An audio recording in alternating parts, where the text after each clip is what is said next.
خوش آمدید. میں آپ کا میزبان ذوالفقار علی. دوستوں آج ہم شخصیت کی ساخت پر بات کریں گے، یعنی اسٹرکچر آف پرسنالٹی.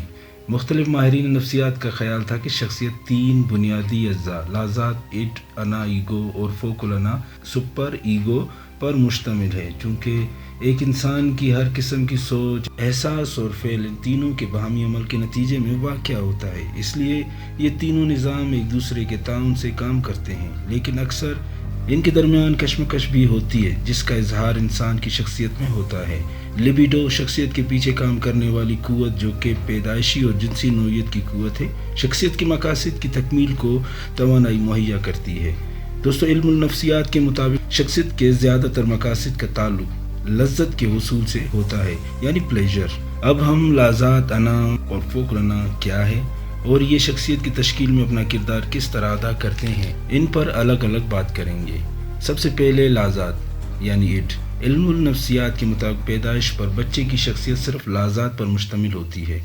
لازات ایسی خواہشات کا نام ہے جو جلد از جلد تسکین چاہتی ہیں، اسی لیے لیبیڈو سے حاصل ہونے والی تمام نفسی توانائی ان خواہشات کو پورا کرنے پر صرف ہوتی ہے. لازات اپنی خواہشات کو پورا کرنے کے لیے اصول لذت پر عمل کرتی ہے. چونکہ یہ لاشعوری ہوتی ہے اور فوری تسکین اور تکلیف سے بچاؤ لازات کا بنیادی اصول بھی ہے.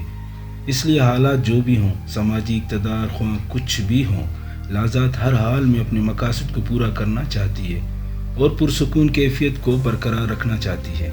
کچھ ماہرین کے خیال میں لازات تکلیف سے بچاؤ، جنس اور جاریت جیسے محرکات، بھوک اور پیاس پر مشتمل ہے، اور یہ ان کی تسکین کی خاطر کسی قسم کی معاشرتی اور اخلاقی رکاوٹوں کی پرواہ نہیں کرتی. اس کی واضح مثال بچے کا کردار ہے. بچے کے کردار میں لازات کا اثر زیادہ ہوتا ہے. بچہ اپنی خواہشات کو پورا کرنے کے لیے کسی اصول اور رکاوٹ کی پرواہ نہیں کرتا، بلکہ اپنا کام آزادی سے عمل میں لاتا ہے. دوستوں نمبر 2 پر انا ہے، یعنی ایگو. جو بچہ بڑا ہوتا ہے، معاشرہ اس کی تربیت کرتا ہے اور اسے جبلی خواہشات کی تسکین کی مناسب طریقے سکھاتا ہے، جس کے نتیجے میں بچے کی شخصیت کا دوسرا نظام یعنی انا وجود میں آنا شروع ہو جاتا ہے. انا لازات سے پیدا ہوتا ہے اور اسی سے توانائی حاصل کرتا ہے، اسی لیے یہ جزوی طور پر شعوری ہوتا ہے. اس لیے آس پاس کی حقیقت، معاشرے کے اصول و ضوابط کا ادراک کرتا ہے.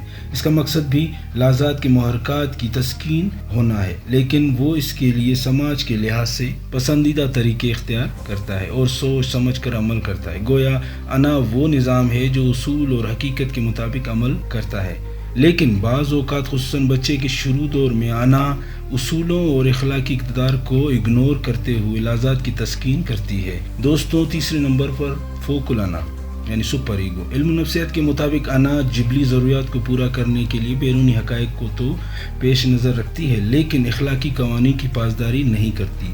تعلیم و تربیت کے نتیجے میں بچے میں اچھے برے کا تصور پیدا ہوتا ہے اور اس طرح شخصیت کا تیسرا حصہ یعنی فوق الانا پیدا ہوتا ہے. اسے ضمیر بھی کہا جا سکتا ہے کیونکہ یہ والدین اور معاشرے کی سکھائی ہوئی اخلاقی اقتدار کا حاصل ہوتا ہے. ماہرین کے خیال میں فوق الانا کی نشوونما کا مطلب اقتدار کو اپنی ذات کا حصہ بنا لینا ہے. تب انسان انہیں دوسروں کی نہیں بلکہ اپنے اقتدار تصور کرتا ہے، اور پھر اگر وہ ان پر عمل کرنے میں ناکام ہو جائے تو احساس گناہ کا شکار ہو جاتا ہے اور وہ اپنے آپ کو قصوروار سمجھتا ہے. اس کے ساتھ ساتھ انسان اچھے چال چلن کا مظاہرہ کرتے ہوئے فخر محسوس کرتا ہے، تو اس سے فوق الانا جس قدر مضبوط ہوگی، اسی طرح سے فرد معاشرتی اور اخلاقی قوانین کی زیادہ سختی سے پابندی کرتا ہے. تو دوستوں آج کے لیے بس اتنا ہی. ملتے ہیں اگلی ویڈیو میں نئے موضوع کے ساتھ. آپ سب اللہ کی امان. بہت شکریہ.